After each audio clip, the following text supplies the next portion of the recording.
आशुतोष महादेव, ये क्या? ये भोले बाबा का ही रूप है। हनुमान, तुम्हारे भोले बाबा आशुतोष हैं, औढ़रदानी है। आशुतोष का अर्थ है अति शीघ्र संतुष्ट होने वाले। हाँ, मेरी माँ ने भी मुझे ये कहा था कि महादेव जी को मात्र बेलपत्र चढ़ा दिया जाए तो वे बहुत प्रसन्न हो जाते हैं, किंतु औढ़रदानी अर्थात?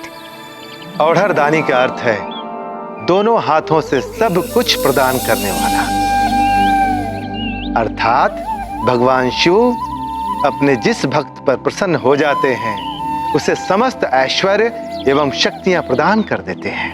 किंतु ऋषिवर, देवर्षि नारद जी ने जो मार्कंडेय जी को मंत्र दिया था, इस महामृत्युंजय मंत्र में ऐसा क्या है? हनुमान, मृत्युंजय का अर्थ ही है मृत्यु पर विजय दिलाने वाला। इस मंत्र का स्मरण मात्र से ही अकाल मृत्यु का भय दूर हो जाता है, इसलिए इसे मृत्युंजय मंत्र कहते हैं। ओम त्र्यंबकम यजामहे सुगंधिम पुष्टिवर्धनम उर्वारुकमिव बंधनान् मृत्युर्मुक्षयमामृतात्।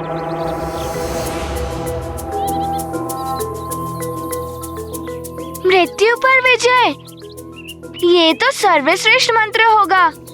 ऋषिवर, आप इस मंत्र के बारे में विस्तार से बताइए और हनुमान की जिज्ञासा शांत कीजिए। अवश्य।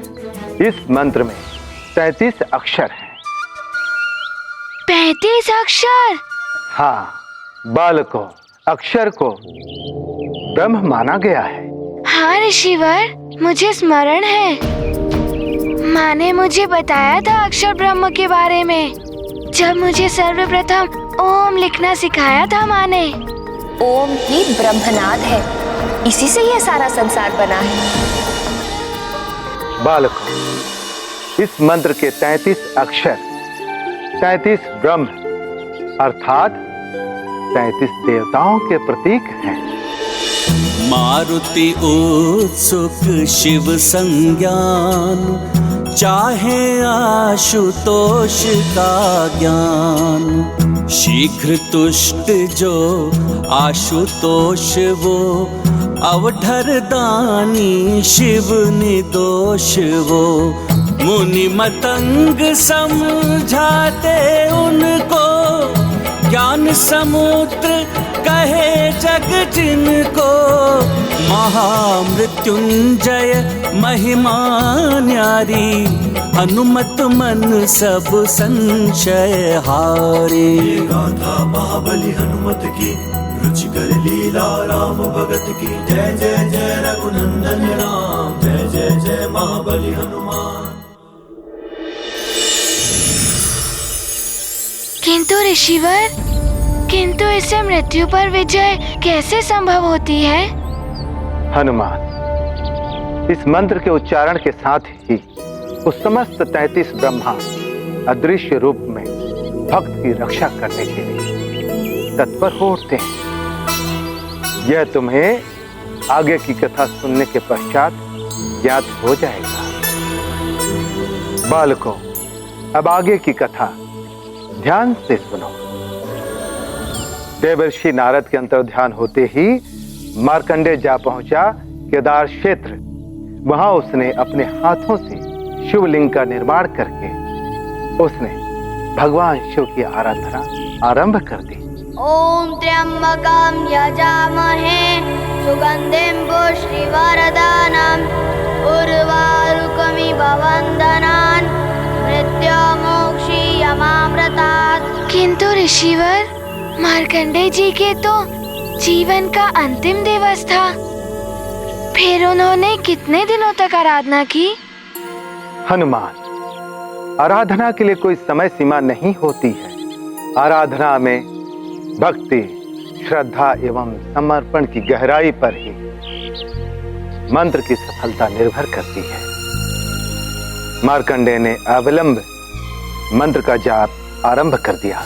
ओम त्र्यंबकं यजामहे सुगंधिं पुष्टिवर्धनम् उर्वारुकमिव वन्दनान् मृत्युमोक्षीयमामृतात् ॐ त्र्यम्बकं यजामहे सुगन्धिं पुष्टिवर्धनम् उर्वारुकमिव वन्दनान् मृत्युमोक्षीयमामृतात्। तो क्या सत्य में मार्कंडे जी की ओर भाग बढ़ रहा था? हाँ हनुमान, मार्कंडेय का जाप आरंभ हुआ ही था कि उसका अंत काल बाघ का रूप लेकर मार्कंडेय की ओर बढ़ने लगा। ॐ त्र्यम्बकं यजामहे सुगन्धिं पुष्टिवर्धनम् उर्वारुकमिव वन्दनान् यजामहे सुगन्धिं पुष्टिवर्धनम् ॐ त्र्यम्बकं यजामहे सुगन्धिं पुष्टिवर्धनम् उर्वारुकमिव वन्दनान् मृत्युमोक्षीयमामृतात् मृत्युमोक्षीयमामृतात् ॐ त्र्यम्बकं यजामहे सुगन्धिं पुष्टिवर्धनम् उर्वारुकमिव वन्दनान् मृत्युमोक्षीयमामृतात् ॐ त्र्यम्बकं यजामहे सुगन्धिं पुष्टिवर्धनम् मृत्युमोक्षीयमामृतात् ॐ त्र्यम्बकं यजामहे सुगन्धिं पुष्टिवर्धनम्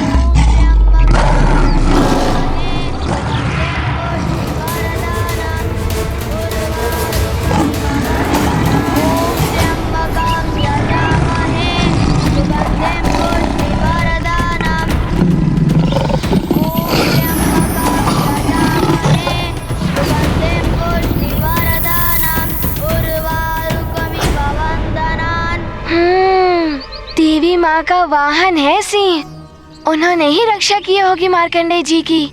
जब भक्त पूर्ण श्रद्धा और भक्ति के साथ तप में लीन होता है तो प्रकृति भी उसकी रक्षा करने के लिए तत्पर हो उठती है। प्रकृति को भी देवी माँ का ही रूप माना जाता है। कालवाग्र के जाने से मार्कंडेय जी की मृत्यु भी टल गई होगी ना ऋषिवर? हनुमान, काल का विधान अटल और कठोर है जो कभी परिवर्तित नहीं होता। नियम तोड़ने का दंड हनुमान को मिलना ही चाहिए। मैं हनुमान को दंड देकर ही रहूंगा। नियम है तो यम है। यदि कालदेव अपने नियम पर अटल रहे तो मार्कंडेय जी को नया जीवन दान कैसे मिल सकता था? बड़ी ही विकट स्थिति उत्पन्न हो गई होगी ना? हाँ हनुमान, विधान ही काल की पहचान है। यम के नियम जितने कठोर हैं उतनी ही कठोरता से पालन करवाते हैं कालदेव। इसलिए उन्होंने मार्कंडेय के पास स्वयं ही जाकर उसके प्राण हरने का निर्णय ले लिया। कालदेव निरंतर प्रयास कर रहे थे और उधर मार्कंडेय इन सब से अनभिज्ञ मंत्र जाप में इतना लीन हो गया था कि उसको स्वयं की सुध-बुध नहीं थी। यहाँ तक कि पतझड़ के सूखे पत्ते उसे ढकने लगे थे।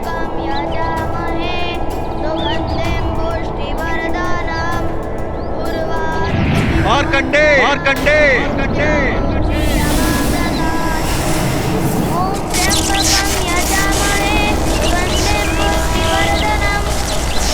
बालक मार्कंडेय, तुम्हारे मृत्यु का समय आ गया है। मेरा मृत्यु पाश इसी क्षण तुम्हारे प्राण हर लेगा।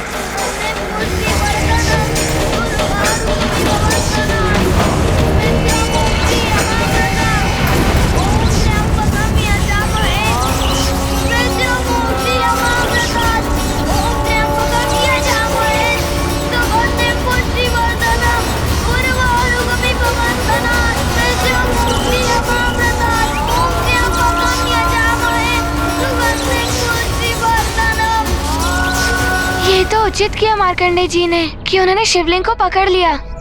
एक प्रकार से भोले बाबा के शरण में चले गए होंगे वो। हाँ हनुमान, उन्हें मंत्र की शक्ति और भगवान शिव पर पूर्ण विश्वास था।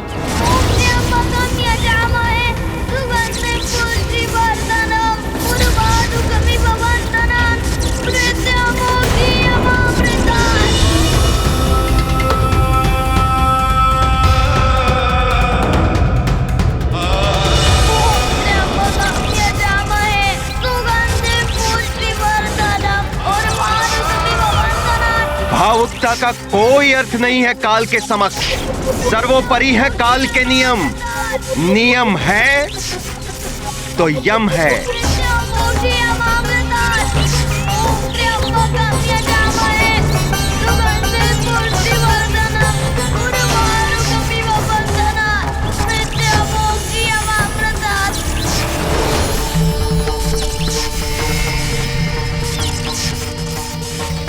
महादेव, ये तो महादेव है।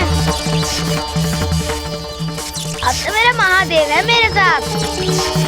ओम त्र्यंबकम यजामहे सुगंधिं पुष्टिवर्धनम् उर्वारुकमिव बन्धनात् मृत्युमुक्षीयमामृतात्।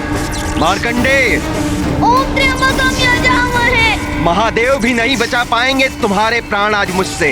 उर्वारुकमिव बन्धनात् मृत्युमुक्षीयमामृतात्। उर्वारुकमिव बन्धनात् मृत्युमुक्षीयमामृतात्।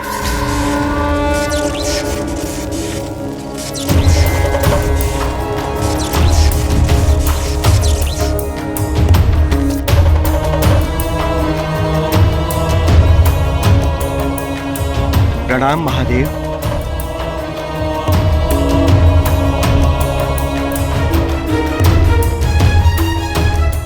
महादेव, आप तक मेरी करुण पुकार पहुंच ही गई। कोटि कोटि प्रणाम शिव शंकर।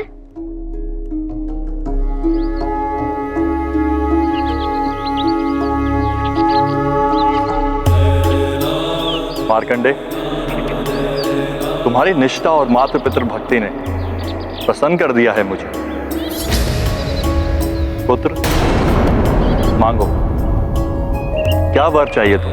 महादेव, आपके दर्शन हो गए, मेरा जीवन धन्य हो गया। मुझे अपने लिए कुछ नहीं चाहिए, बस मेरे माता पिता की सेवा कर सकूं, इतना ही और जीवन चाहिए मुझे। मेरी अल्पायु के बारे में सोच सोच कर वर्षों से दुख उठा रहे हैं। बस उनका ये दुख दूर हो जाए, इतनी ही अभिलाषा है मेरी। तो तुम मात्र अपने माता पिता की सेवा के लिए और जीवन चाहते हो? मेरा परम उद्देश्य तो मेरे माता पिता की सेवा है, किंतु मैं लोक कल्याण के लिए भी अपना जीवन समर्पित करने के लिए तैयार हूँ। अच्छा, तो ये बताओ, तुम्हारी दृष्टि में लोक कल्याण क्या है? समाज में सद्विचार, सद्गुण, सधर्म, सत्कर्म और सत्य वचन का प्रचार एवं प्रसार करना, इनके प्रति जन साधारण को जागरूक करना ही लोक कल्याण है।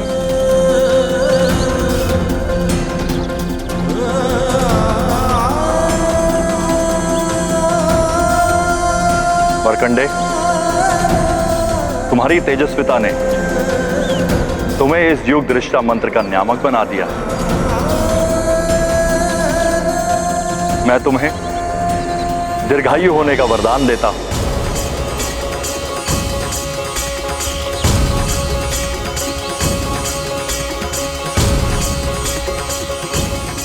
चिरंजीवी भव।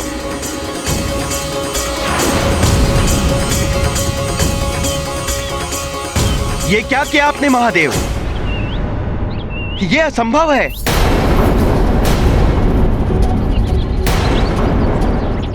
बालक की आयु पूर्ण हो चुकी है। इसके प्राण मैं अपने साथ ले जाने आया हूं। कालदेव, ये संसार कर्म प्रधान है।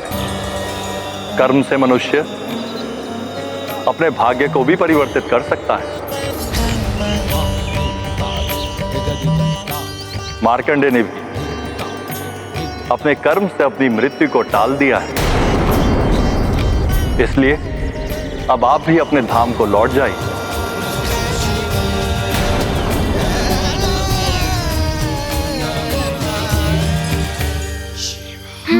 तेजस्विता की ही विजय हुई।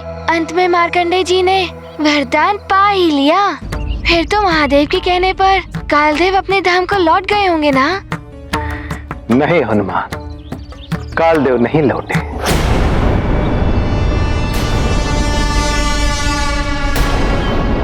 आश्चर्य है, सृष्टि के सूत्रधार त्रिदेवों में से एक महादेव के कहने पर कालदेव नहीं माने। फिर क्या किया कालदेव ने? कालदेव अपने नियम से बंधे हुए थे। उन्होंने कहा, क्षमा करे भगवान, किंतु आप ही ने मुझे काल व्यवस्था सौंपी है।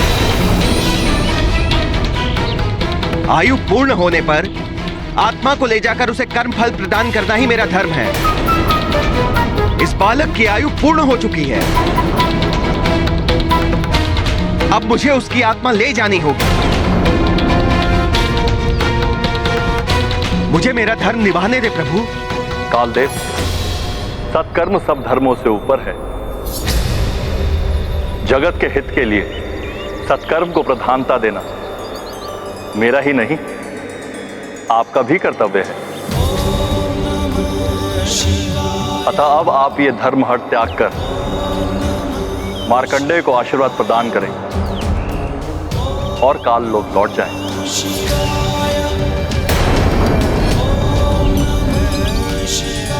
किंतु इससे काल के नियम भंग हो जाएंगे महादेव। तो आप निभाइए अपना धर्म। मैंने भी जगत हित का धर्म निभाते हुए इसे चिरंजीवी होने का वरदान दे दिया। मैं आपके और इस बालक के मध्य खड़ा हूं। आपको मेरा सामना करना पड़ेगा कालदेव।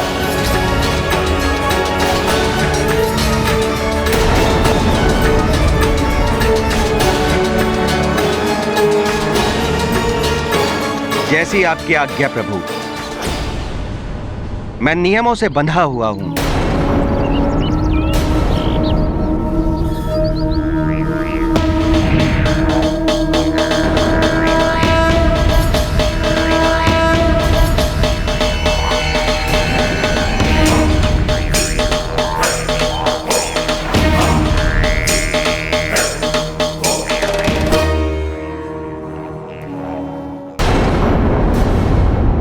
वायु के टकराने से पर्वत नहीं हिलते, ये बोध है मुझे। किंतु मैं अपना धर्म नहीं त्याग सकता, चाहे मेरा नाश हो जाए। मुझे क्षमा कीजिए महादेव, ये विवशता है मेरी।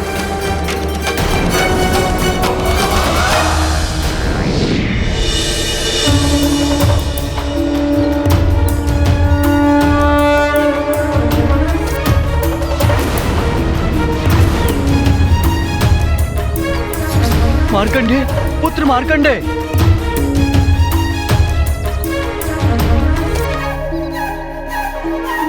प्रणाम महादेव।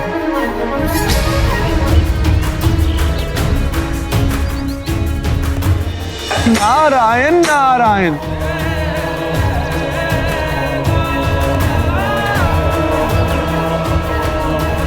मुझे भी इस बालक की भक्ति और तेजस्विता ने विवश कर दिया है कालदेव।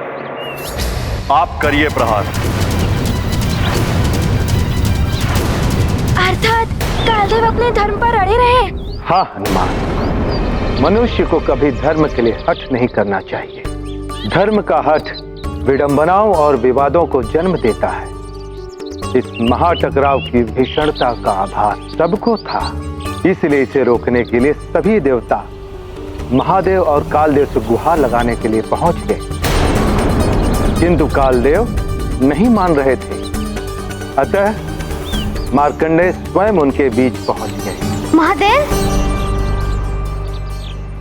क्षमा करें। मैं तो माता पिता की सेवा एवं जगत कल्याण के लिए आयु प्राप्त करना चाहता था, किंतु यदि मेरी आयु जगत के विनाश का कारण बनने लगे तो मुझे ऐसी आयु नहीं चाहिए।